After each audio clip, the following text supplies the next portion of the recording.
where the songs come from. So I really appreciate y'all giving me the opportunity to be here in St. Louis tonight.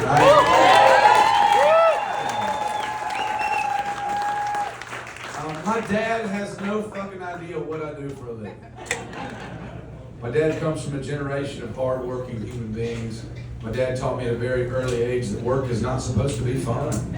Work is something you do to put a roof on your family's head and put food in their bellies. You're not supposed to have a good time at work. So it blows his fucking mind that I get paid to travel around, play music for people. And at least once a year we have this conversation. And it always starts off with, let me get this straight. And friends, I'm here today to tell you, if your parents ever start off a conversation with, let me get this straight, they're about to say something so wildly insulting about what you do for a living. At least that's my personal experience with it. He says, let me get this straight. People pay money to listen to you talk about your feelings? I say, yes, sir, that's a severe oversimplification of what I do, but yes. That's what it boils down to. He said, I don't get it. I lived with you for 18 years and you never once said anything I would pay you to repeat. And that's usually the awkward moment of the conversation when I give him a hug, tell him I'll see him next Thanksgiving and move along. But we've always had a relatively strained relationship just because, like I said, my brother growing up was the spitting image of him. He liked everything my dad liked. So my dad gravitated toward hanging out with my brother. He thought I was fucking weird because I wanted to, again, I was one of those kids that like wanted to write songs and wanted to talk about my feelings, and my dad was not having that shit. And so around 12 years old, I started asking a lot of questions of my dad. And I learned very quickly you shouldn't ask questions that you're not prepared for answers for. There were 3 pictures my entire life hanging on my refrigerator at home. There's a school picture of me from that year, a school picture of my brother from that year, and a picture of a Dodge Dart hanging up on the fridge. And every single year the school picture would change, but the Dodge Dart picture never changed. And around 12 years old, I got the balls to ask my dad, I was like, Dad, why is there a picture of a car on the fridge? He said, well, son, Labor Day weekend, 1983, me and your mother decided to go down to Myrtle Beach, South Carolina for the weekend. We got us a nice room at the Blue Parrot Inn on North Kings Highway. We had us a fucking time. Son, I'll give you one guess what happened 9 months after Labor Day weekend in 1983. I said, it's September, October, November, December, January. May of 84. Wait a minute, that's when I was born. And that is the exact moment the 12-year-old me realized I was the sole reason my father didn't have one of his favorite things in the entire world. Friends, if you ever want to turn your kid into a songwriter, hang that shit around their neck. Let them know that they are the reason that you're not happy anymore. Don't all. We're in a good spot now. We're in a good spot. We're in a good spot. I'll get to that later. But I wrote this song years later trying to encapsulate what it must have been like to get rid of the one physical, tangible thing on this earth you loved, to start a family, be responsible, take care of your family. And I played it for my dad for the very first time, hoping that he would say, son, that is an exaggeration. That's not how that is at all. If I could go back, I wouldn't change a single thing. I love you so much, son. But instead, I played this song for my dad, and he just sat there in silence with his eyes closed, listening to it.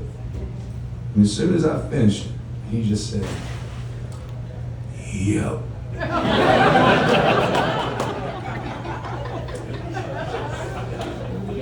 So I put a picture on the front of my solo record. That song is on my solo record. The song I'm about to play is on the solo record. And a lot of people ask what the picture is on the front of my solo record. I got a solo record called Rockin' Hands, my only solo record.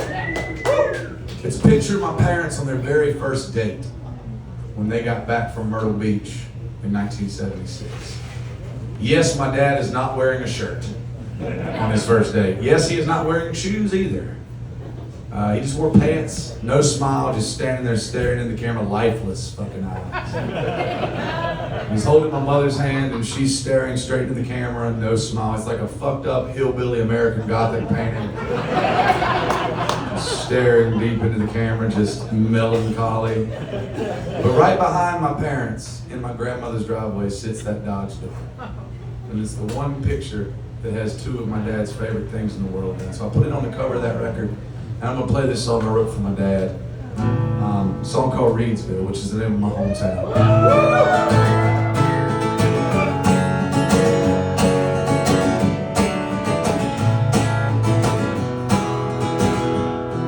In a town, what you know don't make you who you are. It all comes down to the car you drive. Whether you're a Mustang or a Chevrolet man, if you don't know now, you better start choosing your side.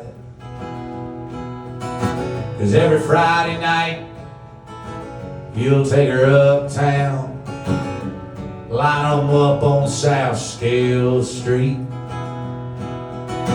It looks like a parade on Independence Day, with your homecoming bride in the passenger seat. 'Cause we were too young to know what this town had in store. We were too much in love to give a goddamn. And with expectations high, it's always do or die. It seems like our fate's already been sealed in Reidsville.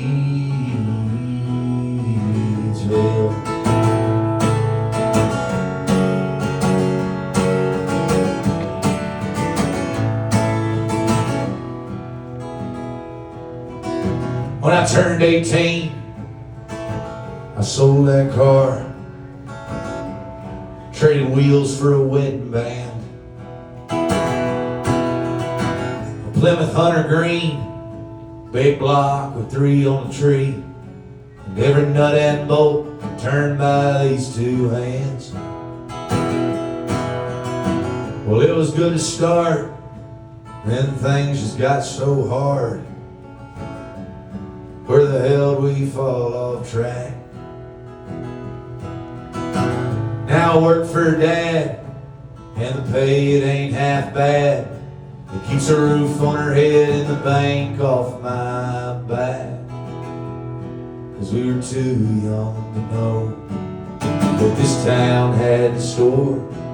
We were too much in love to give a goddamn. No expectations high, it's always do or die. It seems like our fate's already been sealed in Reidsville.